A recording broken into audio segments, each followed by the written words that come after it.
அன்பு உள்ளங்களுக்கு காலை இனிய வணக்கங்கள்.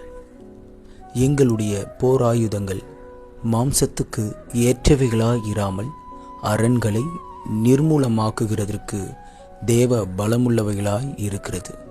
2 கொரிந்தியர் 10:4. கிறிஸ்தவுக்குள் பிரியமானவர்களே, தாவீது என்ற வீரனை குறித்து வேதத்தில் நாம் அறிந்திருக்கிறோம்.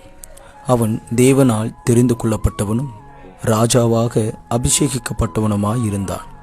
அவன் ஒரு சமயம் சவுல் அரசனும் படை வீரர்களும் அஞ்சத்தக்க ஒருவனாகிய கோலியாத்தை எதிர்கொள்ள ஆயத்தமான போது சவுல் ராஜா அளித்த போர் ஆயுதங்கள் அவனுக்கு ஏற்றதாக இல்லை. அதற்கு பதிலாக கர்த்தரின் நாமமே என் ஆயுதம் என்று சொல்லி கோலியாத்தை எதிர்த்து எளிய ஆயுதமாகிய தன்னிடம் இருந்ததை கொண்டு அவ்வளவு பெரிய இரட்சிப்பை இஸ்ரவேலுக்கு கொண்டு வந்தான். இன்று நாம் எந்த ஆயுதத்தை பலமாக எண்ணுகிறோம்?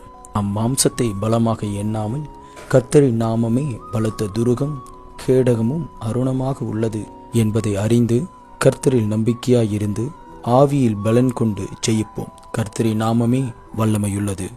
ஈடற்ற ஆயுதம் கர்த்தரின் நாமம். ஆமேன்.